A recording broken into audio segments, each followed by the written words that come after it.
नमस्कार दोस्तों, स्वागत है आप सभी का मेरे YouTube चैनल में। दोस्तों, आज मैं आपको जो कहानी सुनाने जा रहा हूँ, यह कुछ सियार और हाथी की है। यह कहानी बहुत ही अच्छी है और बहुत शिक्षा देने वाली है। कृपया इस कहानी को पूरा सुनना।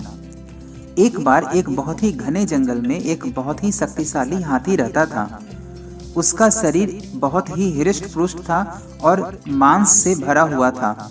वह हाथी बहुत ही मोटा, ताजा और शक्तिशाली था। वह जंगल में निर्भय होकर कहीं भी घूमता, कहीं भी विचरता, क्योंकि कोई उसका कुछ बिगाड़ नहीं सकता था। वह इतना शक्तिशाली था। जब भी उस हाथी को जंगल के छोटे छोटे जानवर देखते तो सोचते कि काश यह हाथी हमें खाने को मिल जाए, क्योंकि वो मांसाहारी जीव होते थे और सोचते थे अगर हाथी को मारकर उन्हें खाने को मिल जाए तो वह कई दिनों तक के लिए अपने भोजन की व्यवस्था कर सकेंगे। लेकिन हाथी जैसे विशाल और हृष्ट-पुष्ट जानवर को मारना उन सभी जानवरों के बस के बाहर था। वहां जंगल के सभी सियारों की मंशा यही थी। वह सब उस हाथी को मारकर खाना चाहते थे, लेकिन यह उनके बस के बाहर थी। एक बार सियारों ने अपनी एक सभा बुलाई और उस सभा में एक सबसे बूढ़े सियार ने बोला, देखो, मैं एक ऐसा उपाय कर सकता हूँ जिससे हम इस विशालकाय हाथी को भी मार सकते हैं। अगर तुम सभी सियार मेरा साथ दो, जैसा जैसा मैं कहता हूँ वैसा वैसा करो, तो हम इस हाथी को मारकर कई दिनों तक निर्भय होकर इसका खाना, इसका भोजन कर सकेंगे। सियारों को तो यही चाहिए था। वो सभी तैयार हो गए। फिर बूढ़े सियार ने उन्हें कहा, देखो, मैं जो उपाय बता रहा हूँ वही करना है।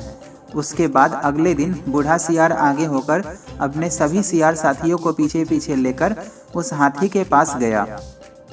उस हाथी के पास जाकर उसने बोला, हाथी महाराज की जय हो, हाथी महाराज की जय हो।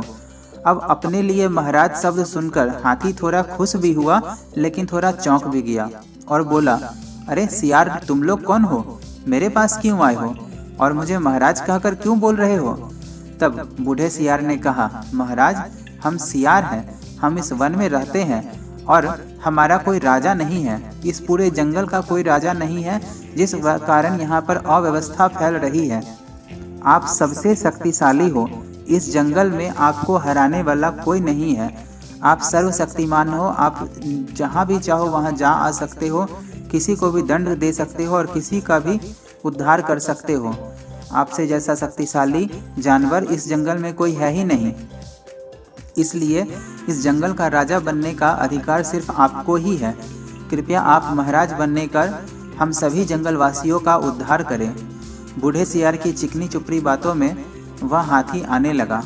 जब बूढ़े सियार ने यह महसूस किया कि हाथी खुश हो रहा है, तब उसने अगला शब्द कहा, महाराज, आप जल्दी हमारे साथ चलिए। हमने बड़े धूमधाम से आपके राज्याभिषेक की व्यवस्था कर दी है। आप हमारे साथ चलेंगे तो हम आपका राज्याभिषेक कर पाएंगे। सियारों की चिकनी चुपड़ी बातों में आकर हाथी उनके साथ चलने को तैयार हो गया।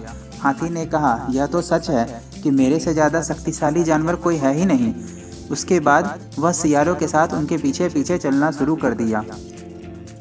सियार यह जानते थे कि जंगल में शिकारी पहले आया करते थे। उसी में से एक जगह शिकारियों ने एक बहुत बड़ा गड्ढा बनाया हुआ था, जिसको ढका हुआ था। वह गड्ढा इतना बड़ा था कि जिसमें हाथी आराम से आ जाता।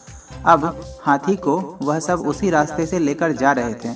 सभी सियारों को पता था कि यहाँ पर गड्ढा है। वह सब अपने चाल में उछलते कूदते जा रहे थे और जानबूझकर उस गड्ढे के पास आकर सब उसको कूद कूद करके पार कर गए।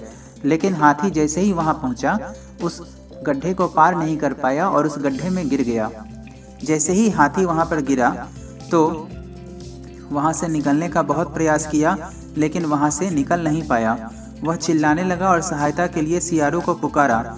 उसने कहा चिंघार कर कि अपने होने वाले राजा की सहायता करो। तब बूढ़ा सियार बोला, ऐसा मूर्ख हमारा राजा कैसे हो सकता है? तुम्हारी तो यही गत होनी थी। अब तुम हमारा आहार बनोगे। जब तुम मर जाओगे तब हम तुम्हारे मांस को खाकर अपना दिन मज़े से गुजारेंगे। यह कहकर सभी सियार उसके चारों तरफ खड़े होकर हंसने लगे और हाथी बेचारा उस गड्ढे में पड़ा हुआ सोचने लगा कि मैंने इन लोगों की बात क्यों मानी।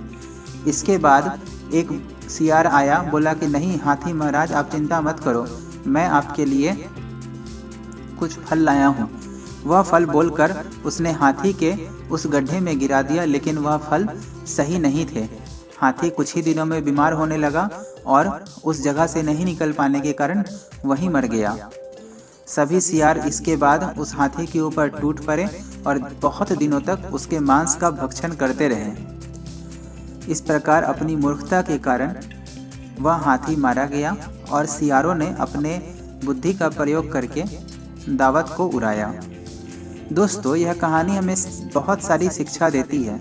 सबसे बड़ी शिक्षा तो यह है कि जो कार्य बल से संभव नहीं होता, उसमें उपाय लगाने से, दिमाग लगाने से, युक्ति का उपाय करने से आप उस समस्या को जड़ से समाप्त कर सकते हो।